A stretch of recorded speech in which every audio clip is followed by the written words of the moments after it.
2025 ya se ha convertido en parte de la historia. Sin embargo, sus resultados difieren mucho de lo que muchos hubieran deseado. Durante el último año, la humanidad perdió varias oportunidades decisivas en las que aún se podía haber controlado la escalada catastrófica de los cataclismos, y lamentablemente, su desarrollo continúa. La humanidad tiene aún la posibilidad de influir en el escenario que ya se ha puesto en marcha. Encontrarás las respuestas en el episodio de hoy. Como es bien sabido, los micro y nanoplásticos se han convertido en participantes activos de los procesos climáticos, amplificando repetidamente la anomalía, la intensidad y las consecuencias de los fenómenos naturales que ya se están intensificando. Al alterar la conductividad térmica de las aguas oceánicas, las partículas de plástico perturban el intercambio de calor entre el océano y la atmósfera, convirtiendo de hecho al océano mundial en un gigantesco acumulador de energía. El calor acumulado se transforma en energía potencial y cinética de la atmósfera, cuyo exceso está en la base de la intensificación de los ciclones tropicales, tormentas, vientos anómalos, tornados y otros procesos dinámicos. Ciclones tropicales.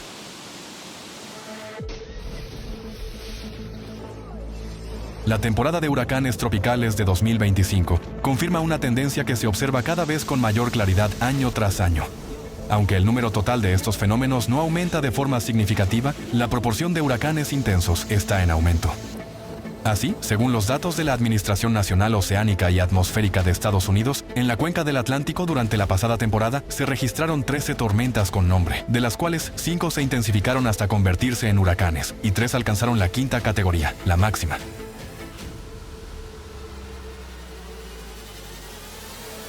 En toda la historia de las observaciones, esto solo se ha registrado una vez, en 2005. Se trata de una señal alarmante, ya que la temporada del año pasado, aun sin ser tan anómalamente activa como la de 2005, produjo igualmente 3 huracanes de la máxima intensidad. Destaca especialmente el huracán tropical Melissa, una de las tormentas más fuertes jamás registradas en toda la historia de las observaciones. Las ráfagas de viento en su interior alcanzaron aproximadamente los 406 kilómetros por hora. Esta cifra es unos 6 kilómetros por hora superior al récord de ráfaga registrado en un ciclón tropical sobre el océano y solo 1 kilómetro por hora inferior a la ráfaga de viento más rápida jamás medida en la Tierra.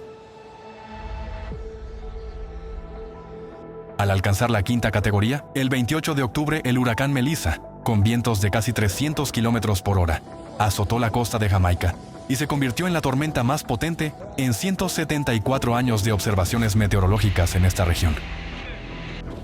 3/4 partes de los habitantes de la isla se quedaron sin electricidad ni comunicaciones. Todo el territorio de Jamaica fue declarado oficialmente zona de desastre. Los testigos describieron lo que estaba ocurriendo como escenas de una película de catástrofes.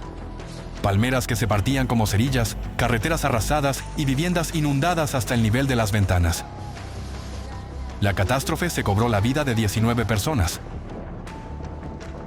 El huracán Melissa también afectó a otros países de la cuenca del Caribe, provocando el caos y causando víctimas humanas. En la República Dominicana, una persona murió y otra desapareció. Cabe destacar que en los últimos 10 años, este es el primer caso en el que ningún huracán tropical tocó tierra en el territorio continental de Estados Unidos. Sin embargo, este hecho crea una peligrosa ilusión de estabilidad, ya que no está relacionado con una disminución de la actividad de las tormentas. El factor clave fue una persistente anomalía atmosférica, una vaguada de baja presión a lo largo de la costa este que actuó como una barrera protectora y desvió los principales huracanes hacia el océano Atlántico. Esto proporcionó al país un alivio temporal, pero no redujo el nivel general de riesgo.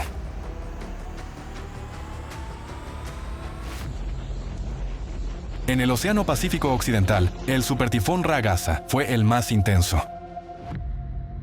El 22 de septiembre arrasó Filipinas. Las velocidades sostenidas del viento superaron los 265 kilómetros por hora, con ráfagas de hasta 295 kilómetros por hora. El tifón provocó inundaciones y deslizamientos de tierra. Se suspendieron los vuelos, los ferries y la pesca, pero un barco pesquero con personas a bordo quedó atrapado por las olas y el viento, lo que provocó 7 muertes. En la isla de Taiwán, el tifón Ragasa provocó lluvias sin precedentes. En algunos lugares, cayeron alrededor de 1000 milímetros de precipitación. El condado de Hualien, esto provocó el colapso de una presa natural. 60 millones de toneladas de agua se abalanzaron sobre la localidad turística de Guangfu. Las corrientes de lodo y barro arrasaron casas y coches, como si se tratara de un tsunami. Al menos 17 personas murieron. En resúmenes climáticos anteriores, señalamos que se acentuó la naturaleza en cascada de los cataclismos, cuando las fuerzas naturales se suceden unas a otras y cada golpe posterior suele ser más potente que el anterior.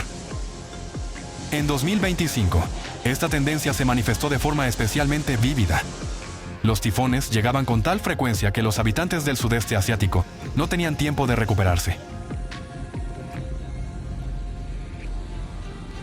Así, apenas unos días después del impacto del mortífero supertifón Ragasa, el 26 de septiembre, la tormenta tropical Boaloy azotó Filipinas. 2 días después, tras ganar fuerza en el mar de China Meridional y convertirse en tifón, Boaloy golpeó Vietnam. Solo en el centro de Vietnam, más de 144,000 viviendas resultaron dañadas y vastas zonas quedaron sin electricidad. Más de 26,000 hectáreas de arroz y otros cultivos agrícolas fueron destruidas. A escala nacional, las víctimas de los elementos ascendieron a 56 personas. Los especialistas señalan que el tifón Boaloy resultó ser uno de los fenómenos más raros y anómalos. Su velocidad en el mar de China Meridional alcanzó los 35 kilómetros por hora, casi el doble de lo normal. Y en la provincia de Ha Tinh mantuvo una fuerza destructiva durante más de 11 horas, convirtiéndose en el más potente de toda la historia de las observaciones en la región. Aunque el tifón Kalmaegi, que azotó la provincia filipina de Cebú el 4 de noviembre, no batió récords en velocidad del viento, su lento desplazamiento y la enorme cantidad de precipitaciones lo convirtieron en un fenómeno mortal. En Filipinas murieron al menos 269 personas. La mayoría de las víctimas, según las autoridades, fallecieron por ahogamiento. Durante mucho tiempo, los ciclones tropicales tuvieron una zona de formación claramente definida. Las cálidas aguas de los trópicos por encima de los 5 grados de latitud, donde se dan las condiciones necesarias para su génesis. Sin embargo, en 2025, observamos una tendencia alarmante. Esta zona se está expandiendo de forma notable.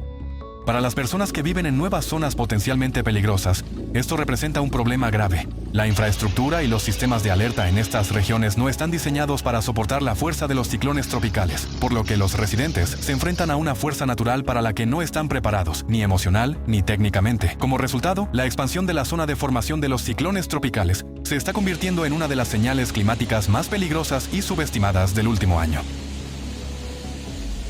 Así, el tifón Neoguri se formó en el Océano Pacífico en septiembre, a una latitud inusualmente alta, y fue clasificado como la tormenta más nororiental desde 1997. El ciclón Ditva, que azotó Sri Lanka en noviembre, se convirtió en una de las tormentas más destructivas de la historia del país. Más de 1 millón de personas se vieron afectadas, alrededor de 15,000 viviendas resultaron dañadas, y el número de víctimas mortales superó las 460 personas.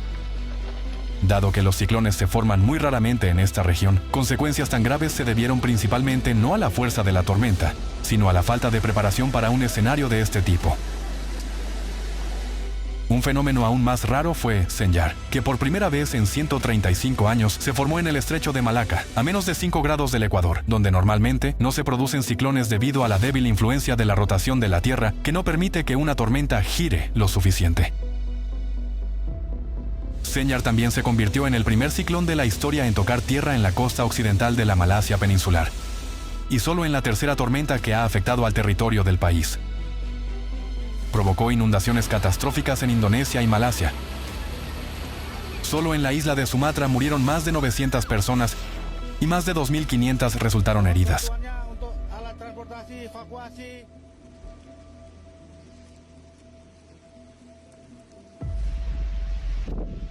Tornados.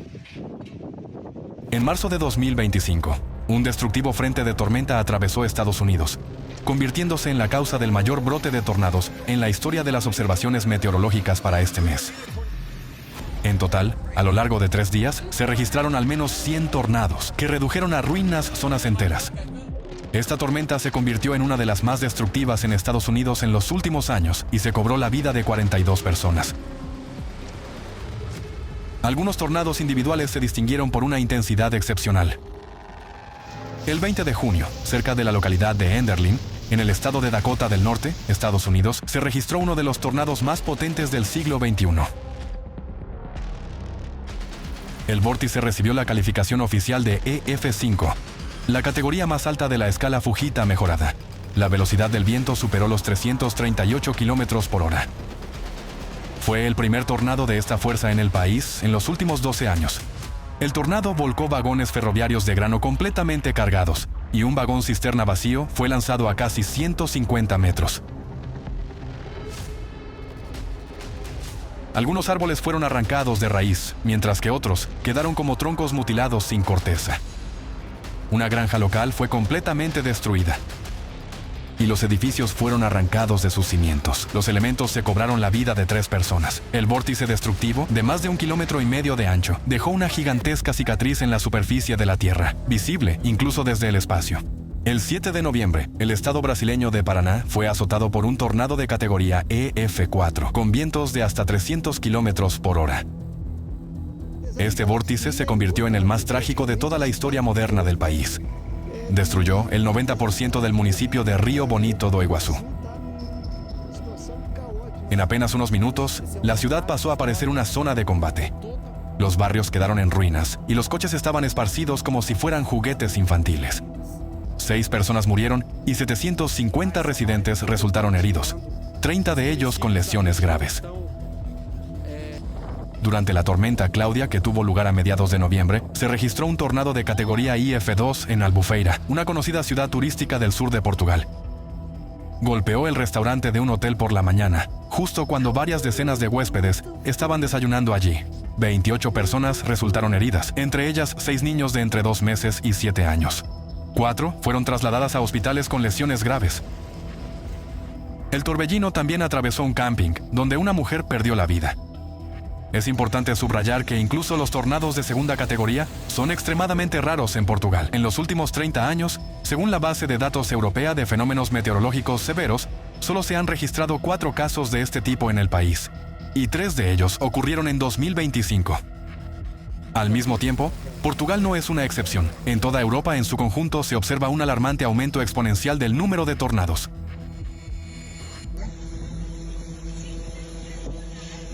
Los ejemplos de Brasil y Portugal demuestran claramente la expansión de la geografía de los tornados. Hoy en día, los vórtices se registran cada vez con mayor frecuencia en regiones donde antes prácticamente no se observaban.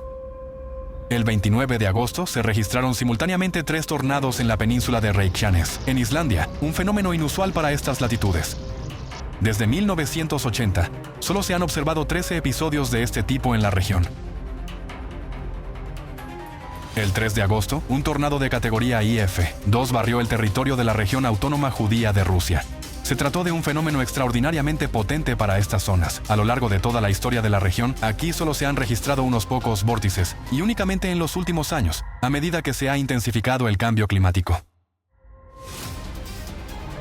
Los tornados en Colombia son extremadamente raros. Anteriormente solo se había registrado un caso en toda la historia del país, en 2001. Pero el 14 de septiembre del año pasado, los elementos volvieron a golpear. En la ciudad de San Ángel, en el departamento de Magdalena, un tornado destruyó una plaza de toros y los edificios circundantes.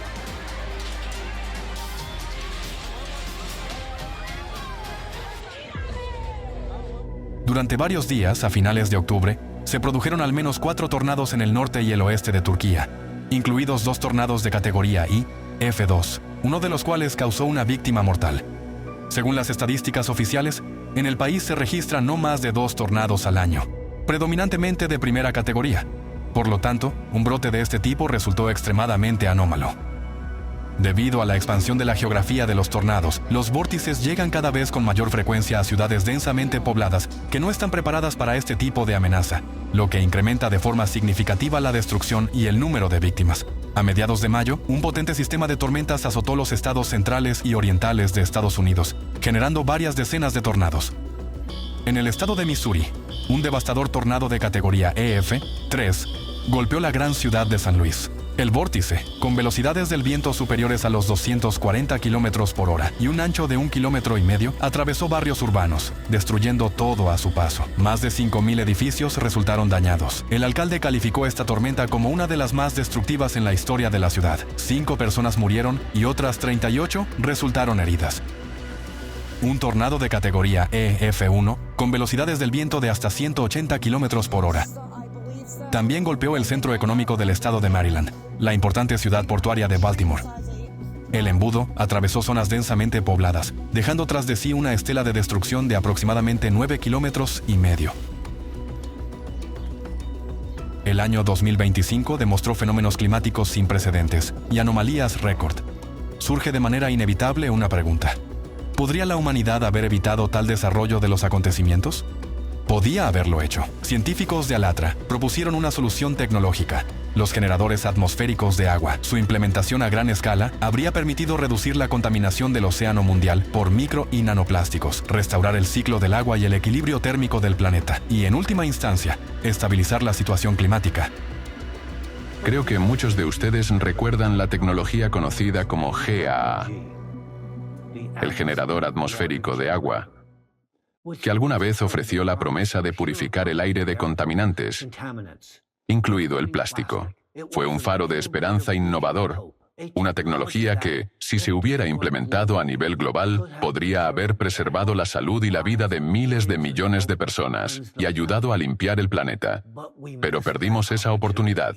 En asuntos como este, el factor tiempo es decisivo. Es fundamental entender que los científicos de Alatra propusieron por primera vez utilizar la tecnología GAA para purificar las aguas oceánicas hace más de 20 años, en un momento en que la concentración de microplásticos en la atmósfera seguía siendo extremadamente baja. En aquel entonces, la implementación de tales tecnologías podría haber generado beneficios ambientales tangibles sin representar riesgos graves para la salud humana. En aquel momento, la tecnología GAA pudo haber sido un salvavidas, pero hoy, dadas las elevadas concentraciones de nanoplástico en la atmósfera, representa un peligro. La implementación masiva de la tecnología GAA en las condiciones actuales podría aumentar significativamente la concentración de microplástico en el aire. Esto crea un riesgo grave de aumento de los nanoplásticos en el aire, lo que representa una amenaza directa para la salud y la vida humana. Inhalar nanoplástico contribuye a su acumulación en el cuerpo, incluido el cerebro. Este es un punto crítico. Temperaturas anómalas.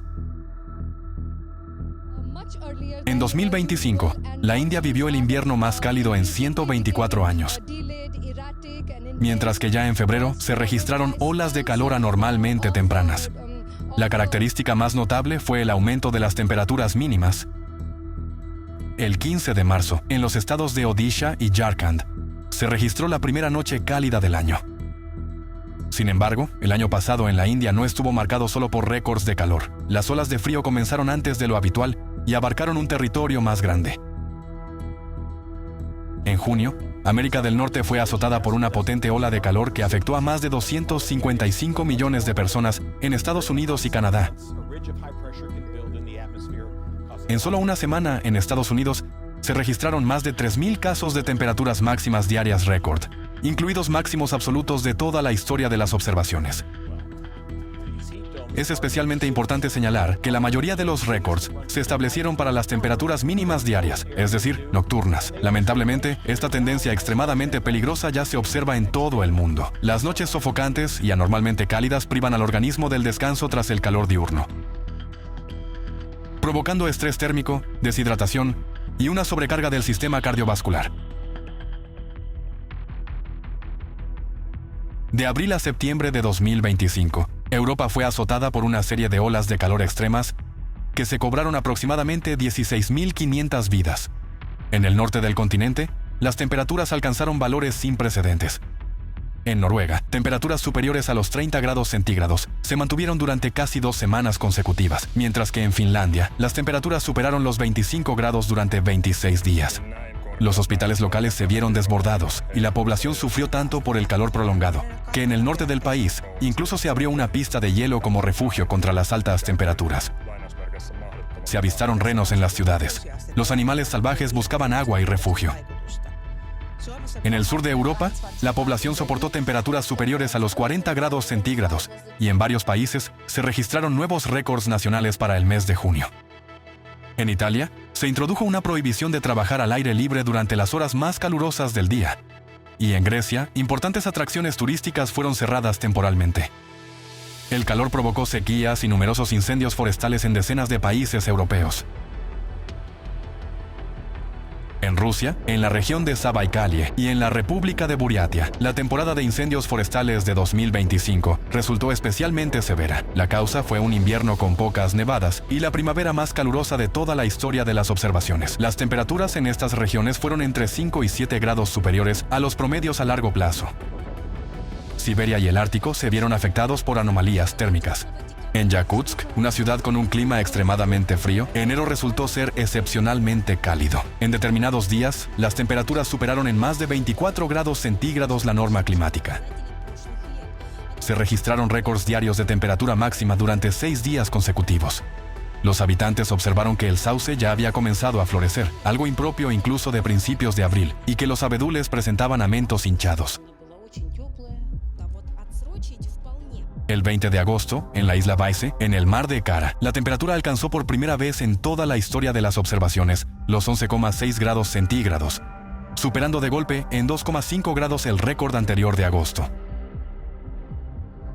Las temperaturas anormalmente altas estuvieron acompañadas de una tormenta eléctrica, un fenómeno extremadamente raro para estas latitudes, registrado allí solo por tercera vez en el siglo XXI.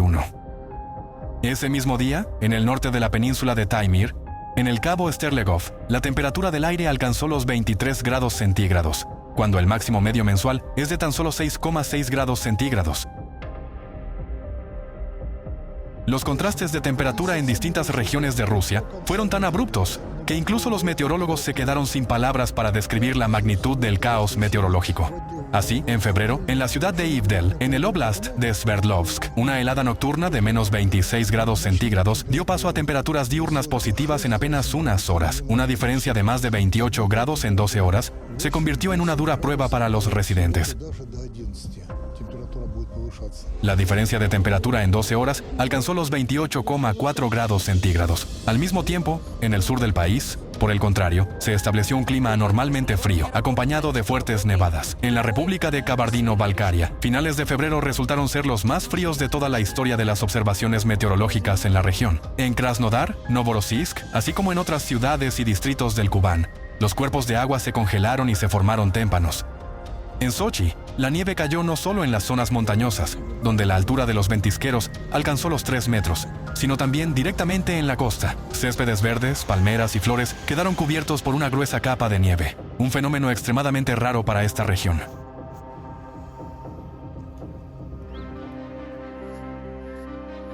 El mal tiempo también alcanzó a la vecina Georgia, en la habitualmente cálida ciudad turística de Batumi, donde debido al clima suave las viviendas no cuentan con calefacción centralizada, se produjo una brusca ola de frío. La ciudad quedó sepultada bajo tal cantidad de nieve que los servicios municipales tuvieron que pasar a un régimen de trabajo ininterrumpido las 24 horas. En enero, Estados Unidos se enfrentó a una serie de potentes tormentas invernales. El 3 de enero, los estados centrales fueron azotados por nevadas anómalas. En Kansas, el espesor del manto de nieve alcanzó los 46 centímetros, lo que provocó graves interrupciones del transporte, cortes de electricidad y víctimas mortales.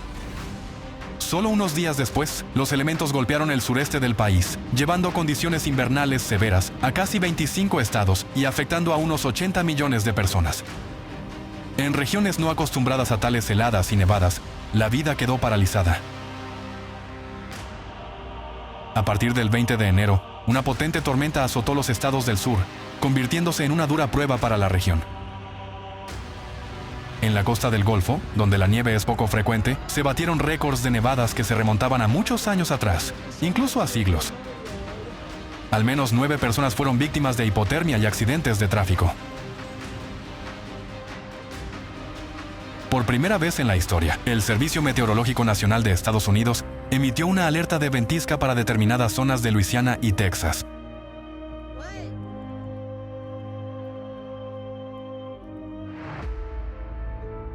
A principios de febrero, Japón fue azotado por las nevadas más intensas. En algunos lugares cayeron hasta 129 centímetros de nieve en 48 horas.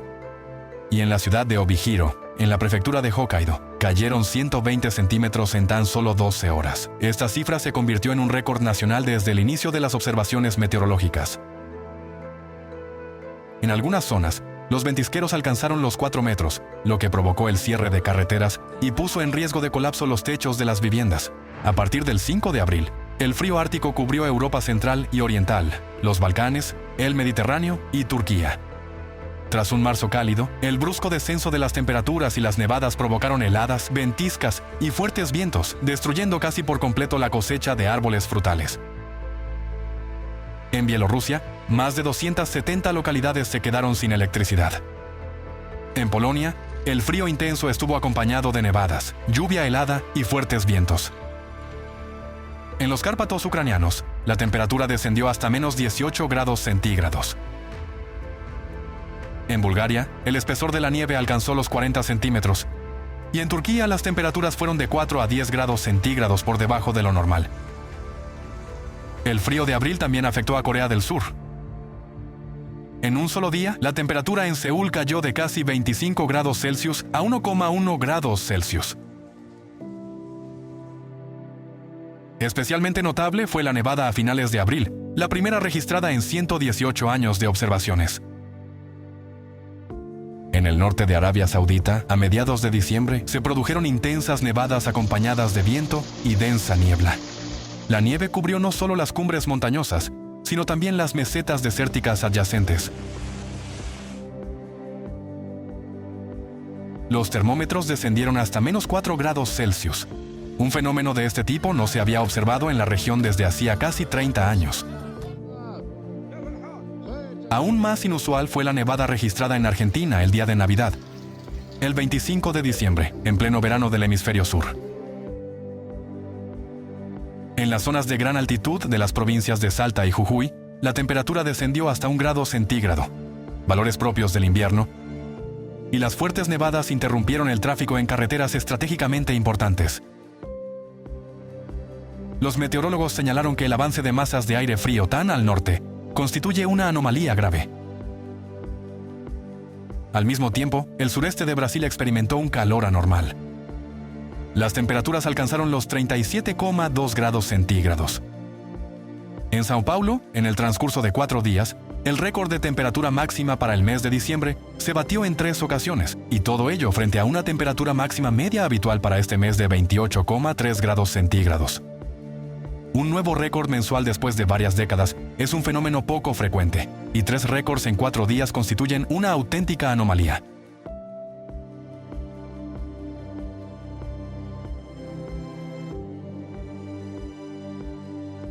Actividad sísmica. En 2025 se registró en todo el mundo un aumento brusco de la actividad sísmica y volcánica. Y no se trata simplemente de un incremento en el número de eventos, sino de un cambio profundo en el patrón general. Basta con observar el gráfico de los terremotos de magnitud 3 o superior. No muestra un aumento gradual, sino un salto claramente marcado. Hasta hace poco, los terremotos de magnitud 5, por no hablar de los más fuertes, eran noticia a nivel mundial. Los medios los cubrían, los expertos los analizaban y la sociedad los debatía activamente. Hoy, sin embargo, la realidad ha cambiado. Los eventos sísmicos de magnitud 5 ocurren con tanta frecuencia que casi ya no atraen atención, y los terremotos de magnitud 6 e incluso 7, lamentablemente, se perciben cada vez más como algo habitual. Pero esta sensación de normalidad es una ilusión peligrosa. Recordemos solo una parte de los miles de eventos similares que ocurrieron el año pasado. El 7 de enero, un potente terremoto de magnitud 6.8 sacudió el Tíbet. El choque sísmico principal y más de 600 réplicas provocaron la destrucción de decenas de aldeas y de más de 3.600 viviendas. 126 personas perdieron la vida y miles quedaron sin hogar en duras condiciones invernales. El 3 de junio se produjo un terremoto de magnitud 5.8 en el mar Mediterráneo. En la provincia turca de Mula, el número de heridos alcanzó las 75 personas, la mayoría de las cuales resultaron lesionadas al saltar por las ventanas. El aumento de la actividad sísmica en esta zona aterroriza tanto a la población que cada sacudida se convierte en una fuente de estrés severo. Durante el terremoto, una adolescente de 14 años sufrió un fuerte ataque de pánico. Lamentablemente, pese a la asistencia médica, falleció.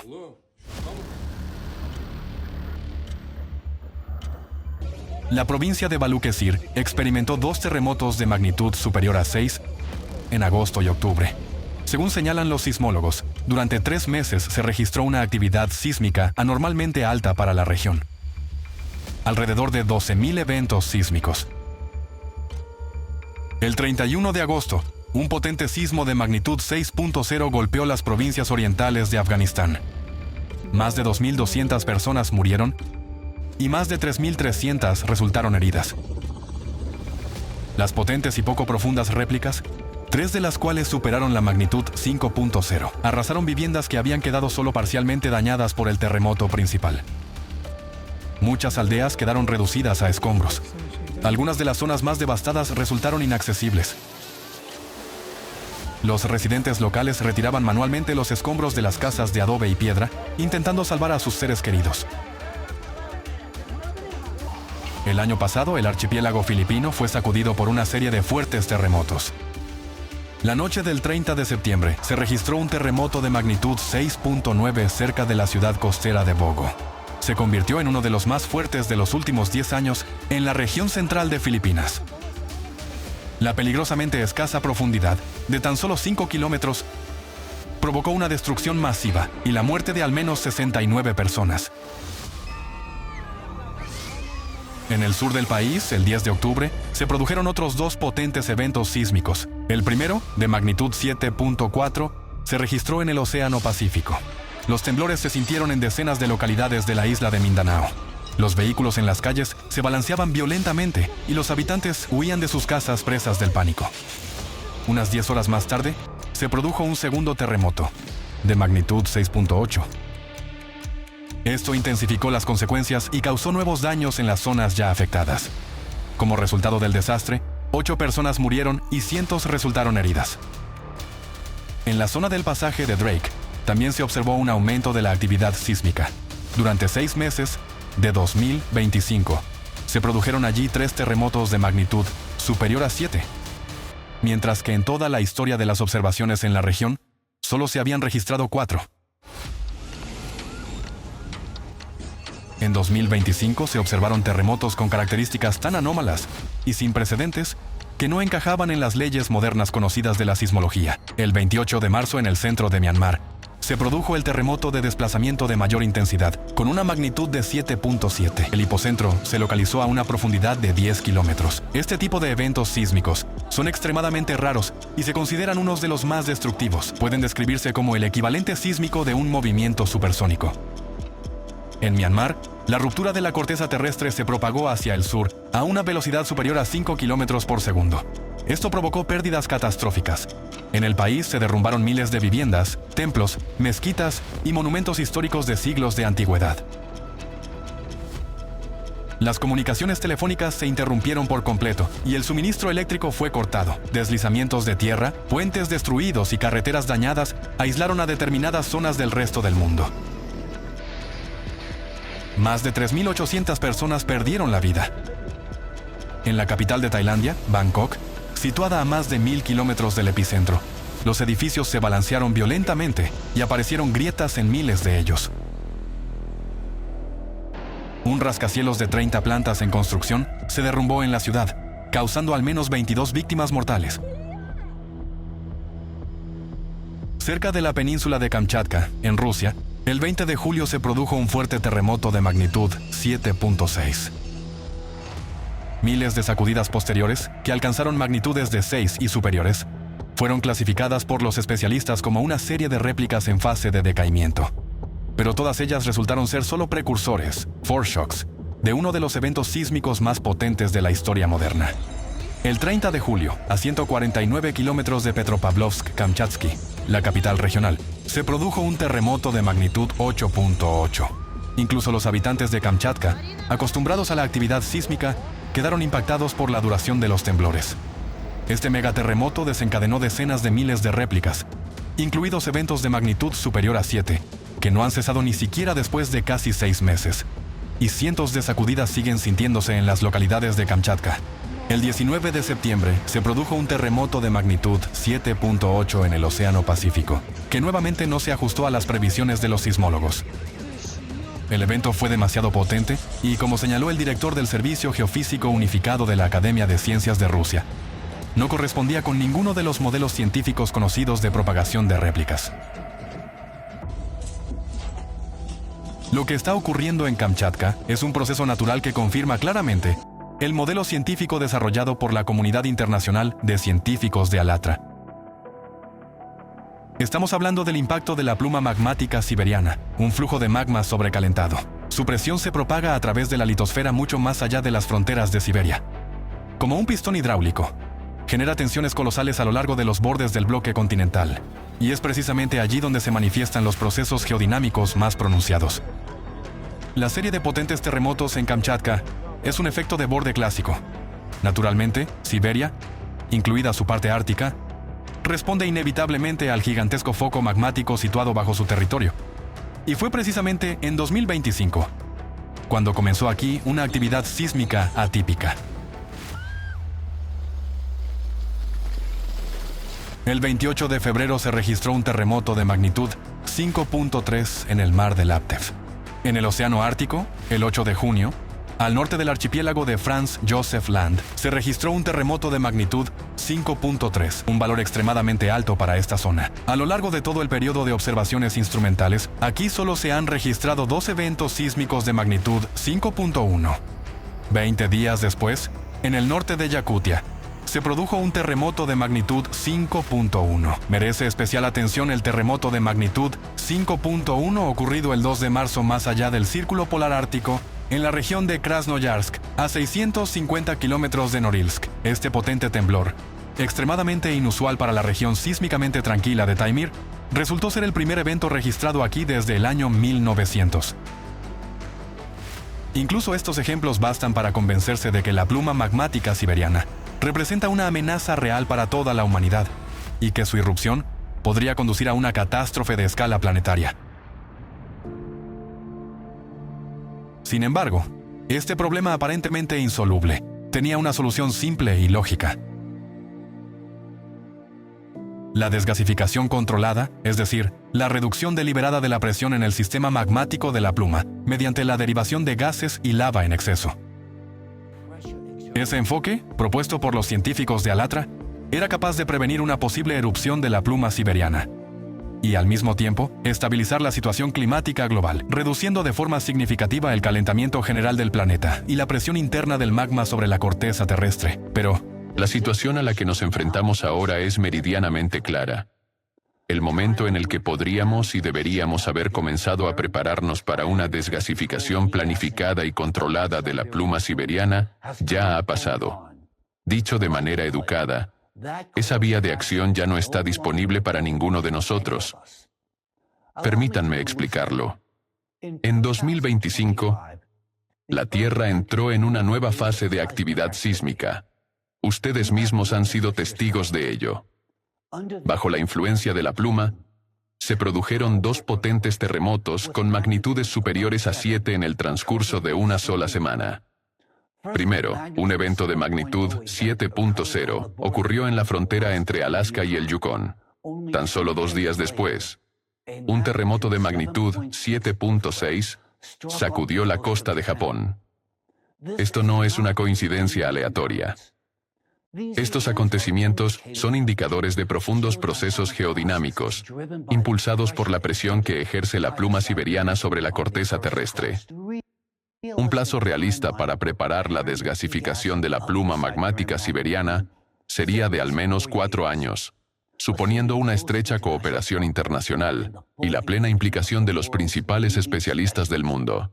A su vez, esto habría concedido a la humanidad un intervalo de seguridad sumamente valioso. Una oportunidad para centrarse en hacer frente a otras amenazas crecientes sin vivir bajo el temor constante de que, en cualquier momento, la pluma siberiana pudiera borrar la vida del planeta. Incluso hace un año, la fase preparatoria de la desgasificación entrañaba riesgos enormes. Pero ahora se ha vuelto completamente inútil. Dentro de 4 años, cualquier intervención podría desencadenar una única ruptura explosiva, dando lugar a una eyección instantánea y extraordinariamente potente de la pluma. Sería como pinchar con una aguja un globo excesivamente inflado. Dado que esa ventana de oportunidad se ha perdido, una desgasificación planificada podría ahora provocar precisamente la catástrofe que hemos intentado evitar. Al mirar atrás al año pasado, a los cataclismos más devastadores, la destrucción, las pérdidas y el dolor humano, uno vuelve inevitablemente, una y otra vez, a la idea de que podríamos haberlo evitado si no hubiéramos permanecido inactivos. El tiempo se ha perdido de manera irreversible.